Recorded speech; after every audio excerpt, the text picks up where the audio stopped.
Hello friend, welcome to my channel story teller. आज की कहानी का शीर्षक है एक चुटकी जहर रोजाना।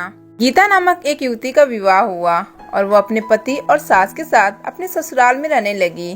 कुछ ही दिनों बाद गीता को आभास होने लगा कि उसकी सास के साथ पटरी नहीं बैठ रही। सास पुराने ख्यालों की थी और बहू नए विचारों वाली। गीता और उसकी सास का आए दिन झगड़ा होने लगा। दिन बीते, महीने बीते, साल भी बीत गया। न तो सास टीका टिप्पणी करना छोड़ती और न गीता जवाब देना। हालात बद से बदतर होने लगे। गीता को अब अपनी सास से पूरी तरह नफरत हो चुकी थी। गीता के लिए उस समय स्थिति और बुरी हो जाती जब उसे भारतीय परंपराओं के अनुसार दूसरों को सामने अपनी सास को सम्मान देना पड़ता। अब वह किसी भी तरह सास से छुटकारा पाने की सोचने लगी। एक दिन जब गीता का अपनी सास से झगड़ा हुआ और पति भी अपनी मां का पक्ष लेने लगा तो वह नाराज होकर मायके चली आई। गीता के पिता आयुर्वेद के डॉक्टर थे। उसने रो रो कर अपनी व्यथा पिता को सुनाई और बोली, आप मुझे कोई जहरीली दवा दे दीजिए जो मैं जाकर उस बुढ़िया को पिला दूं, नहीं तो मैं अब ससुराल नहीं जाऊंगी। बेटी का दुख समझते हुए पिता ने गीता के सिर पर प्यार से हाथ फेरते हुए कहा, बेटी, अगर तुम अपनी सास को जहर खिलाकर मार दोगी तो तुम्हें पुलिस पकड़ ले जाएगी और साथ ही मुझे भी, क्योंकि वो जहर मैं तुम्हें दूंगा, इसलिए ऐसा करना ठीक नहीं होगा। लेकिन गीता जिद पर अड़ गई, आपको मुझे जहर देना ही होगा। अब मैं किसी भी कीमत पर उसका मुंह देखना नहीं चाहती। कुछ सोचकर पिता बोले, ठीक है, जैसी तुम्हारी मर्जी, लेकिन मैं तुम्हें जेल जाते हुए भी नहीं देख सकता, इसलिए जैसे मैं कहूँ वैसे तुम्हें करना होगा। मंजूर हो तो बोलो, क्या करना होगा? गीता ने पूछा। पिता ने एक पुड़िया में जहर का पाउडर बांधकर गीता के हाथ में देते हुए कहा, तुम्हें इस पुड़िया में से सिर्फ एक चुटकी जहर रोज अपनी सास के भोजन में मिलाना है।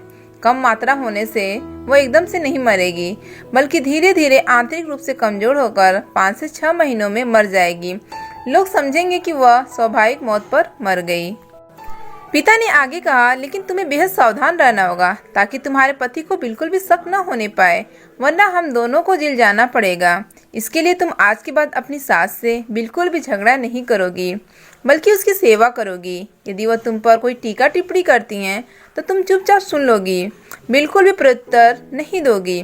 बोलो, कर पाओगी ये सब? गीता ने सोचा, 6 महीनों की तो बात है, फिर तो छुटकारा मिल ही जाएगा। उसने पिता की बात मान ली और जहर की पुड़िया लेकर ससुराल चली आई। ससुराल आते ही अगले ही दिन से गीता ने सास के भोजन में एक चुटकी जहर रोजाना मिलाना शुरू कर दिया। साथ ही उसके प्रति अपना बर्ताव भी बदल लिया। अब वह सास के किसी भी ताने का जवाब नहीं देती, बल्कि क्रोध को पीकर मुस्कुराते हुए सुन लेती। रोज उसके पैर दबाती और उसकी हर बात का ख्याल रखती। सास से पूछ कर उसकी पसंद का खाना बनाती, उसकी हर आज्ञा का पालन करती।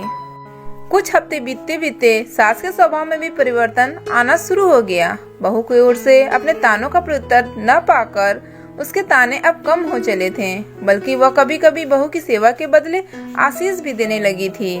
धीरे धीरे 4 महीने बीत गए। गीता नियमित रूप से सास को रोज एक चुटकी जहर देती आ रही थी, किंतु उस घर का माहौल अब एकदम से बदल चुका था। सास बहू का झगड़ा पुरानी बात हो चुकी थी। पहले जो सास गीता को गालियां देते नहीं थकती थी, अब वही आस पड़ोस वालों के आगे गीता की तारीफों के पुल बांधने लगी थी। बहू को साथ बिठाकर खाना खिलाती। सोने से पहले भी जब तक बहू से 4 प्यार भरी बातें न कर ले, उसे नींद नहीं आती थी। 6ठा महीना आते आते गीता को लगने लगा कि उसकी सास उसे बिल्कुल अपनी बेटी की तरह मानने लगी हैं। उसे भी अपनी सास में माँ की छवि नजर आने लगी थी। जब वो सोचती कि उसके दिए जहर से उसकी सास कुछ ही दिनों में मर जाएंगी तो वह परेशान हो जाती थी। इसी ऊहापोह में एक दिन वो अपने पिता के घर दोबारा जा पहुंची और बोली, पिताजी, मुझे उस जहर के असर को खत्म करने की दवा दीजिए, क्योंकि अब मैं अपनी सास को मारना नहीं चाहती। वो बहुत अच्छी हैं और मैं उन्हें अपनी माँ की तरह चाहने लगी हूँ। पिता ठठाकर हंस पड़े और बोले, जहर? कैसा जहर? मैंने तो तुम्हें जहर के नाम पर हाजमे का चूर्ण दिया था। हा हा हा।